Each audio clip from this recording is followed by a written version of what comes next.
Matius 1 ayat 18-25. Kelahiran Yesus Kristus adalah seperti berikut. Pada waktu Maria ibunya bertunangan dengan Yusuf, ternyata ia mengandung dari Roh Kudus sebelum mereka hidup sebagai suami istri.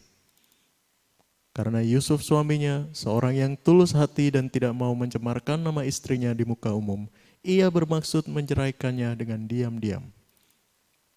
Tetapi ketika ia mempertimbangkan maksud itu, malaikat Tuhan nampak kepadanya dalam mimpi dan berkata, "Yusuf, anak Daud, janganlah engkau takut mengambil Maria sebagai istrimu, sebab anak yang di dalam kandungannya adalah dari Roh Kudus.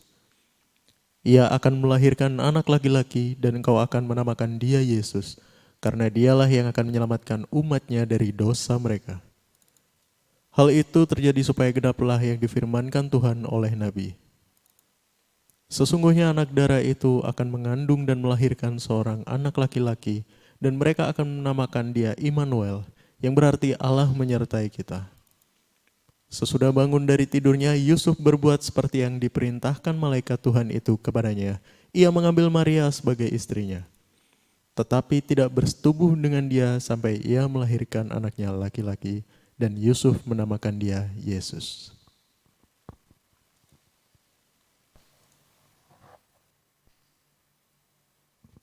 Oke, shalom semuanya. Tuhan Yesus memberkati ya. Baik, hari ini kita akan belajar perikop kelahiran tentang Tuhan, yaitu Tuhan Yesus kita.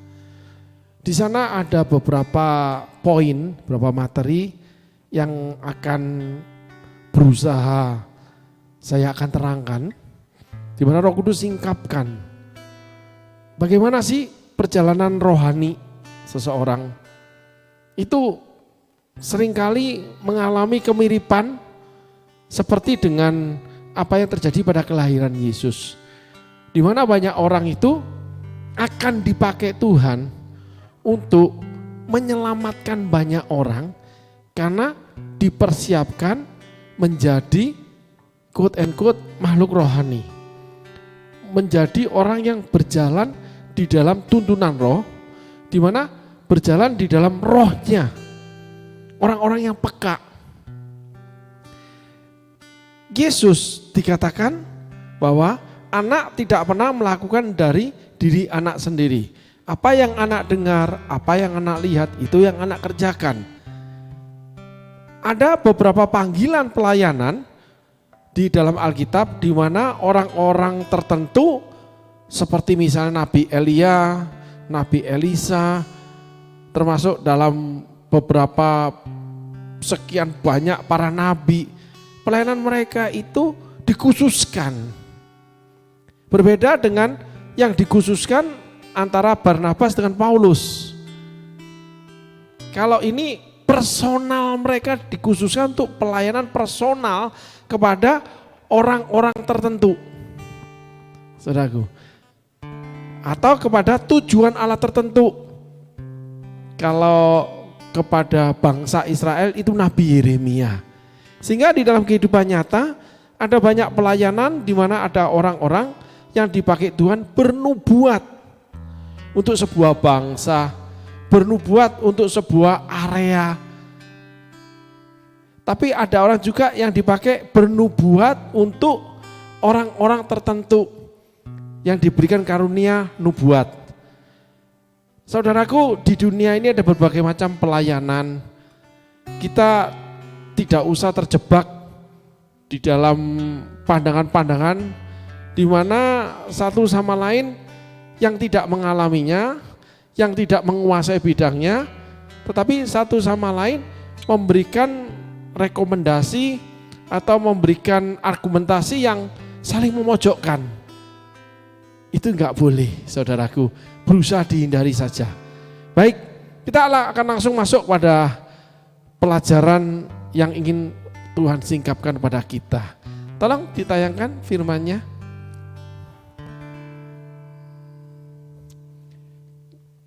Kelahiran Yesus Kristus adalah seperti berikut. Pada waktu Maria ibunya bertunangan dengan Yusuf, ternyata ia mengandung dari Roh Kudus sebelum mereka hidup sebagai suami istri. Satu ayat ini kita akan kupas lebih dahulu, Ya, saudara coba perhatikan bahwa kelahiran Yesus Kristus itu gak pernah disangka-sangka, gak pernah diduga-duga. Banyak orang dalam kehidupan ini ketika dipanggil Tuhan, yang saya bicarakan ini yang dikhususkan Tuhan, itu gak pernah nyangka kalau dia menjalani kehidupan dalam pelayanannya kok seperti ini. Banyak orang yang di garis besarnya ketika dipanggil melayani, mereka terlibat dalam euforia pelayanan karena mengikuti sebuah pelayanan yang besar, pelayanan yang luar biasa dipakai Tuhan, sehingga ekspektasi dia, pikirannya, mimpinya, dia akan mengalami hal yang sama. Ternyata tidak. 12 rasul mengalami akhir kehidupan yang sama, tapi perjalanannya berbeda-beda. 3 orang menjadi soko guru di Yerusalem. Saudaraku, yang pertama bahwa di sini dinyatakan Yusuf dan Maria itu belum bertunangan, belum menikah, tapi sudah hamil. Pada zaman itu, itu sangat berbahaya, saudaraku. Kita petik pelajaran yang pertama dalam kehidupan, bahwa seringkali perjalanan kehidupan seorang anak manusia itu dia tidak pernah menyangka-nyangka. Demikian juga yang ikut Tuhan, lebih nggak nyangka lagi, saudaraku.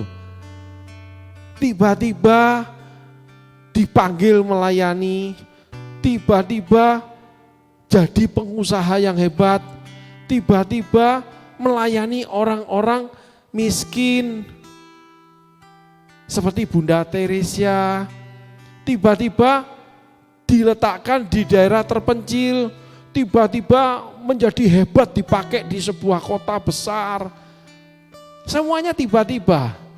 Apa yang tak pernah kau pikirkan, apa yang tak pernah kau dengar, itu yang Tuhan sediakan buat kita yang mengasihi Dia. Sehingga hari ini kita belajar, saudaraku, dalam ayat yang pertama tadi, yaitu ayat 18, bahwa Yusuf dan Maria itu bertunangan, belum melakukan apa-apa, belum menikah, udah hamil duluan. Tiba-tiba ketiban duren, kata orang Jawa. Itu sebuah hal yang aib, musibah, malapetaka.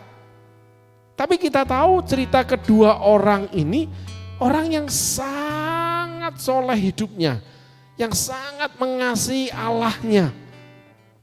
Sehingga hati-hati, saudaraku, hari ini kita belajar orang-orang yang mengasihi Tuhan, yang sangat mau Tuhan, sangat mau dekat sama Tuhan, mau setia dan sebagainya.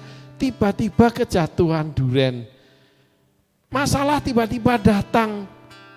Padahal mungkin itu bukan salah kita. Tiba-tiba kemalangan itu datang.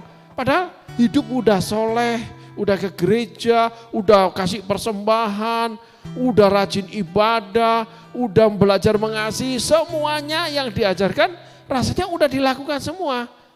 Tetapi kenapa saya menghadapi masalah ini? Nah, hari ini kita belajar dari kisah Maria dan Yusuf ketika dititipkan Allah benih daripada kelahiran sang juru selamat. Dan tercatat sampai akhir hidup mereka tidak mengalami hal-hal yang ilahi yang selanjutnya. Mereka tidak melakukan hal spektakuler yang membuat orang percaya, wow, kamu memang orang yang diutus Tuhan, kamu memang nabinya Tuhan, kamu memang dahsyat, memang Allah memakai kamu. Enggak ada. Yusuf menjadi tukang kayu, Maria ibu rumah tangga biasa sampai akhir hidup mereka. Tidak ada sama sekali menyatakan keilahian Allah turun untuk hidup mereka, dan mereka melakukan hal-hal yang ajaib seperti Yesus. Mungkin saudara melakukan segala sesuatu di mana tiba-tiba orang lain itu menjadi berhasil. Saudara sendiri biasa-biasa saja. Dia menjadi hebat luar biasa. Padahal awalnya saudara mungkin yang ngajarin, mungkin saudara yang rawat, mungkin saudara yang menerima dia sepenuh hati, lalu memberikan hidup saudara untuk kehidupan orang itu. Mungkin anak angkat atau bawahan yang saudara didik, ajar sehingga menjadi orang yang hebat dan sebagainya. Tapi kita ini biasa-biasa. Nah, kita menemukan sebuah arti kehidupan dari ayat firman Tuhan ini.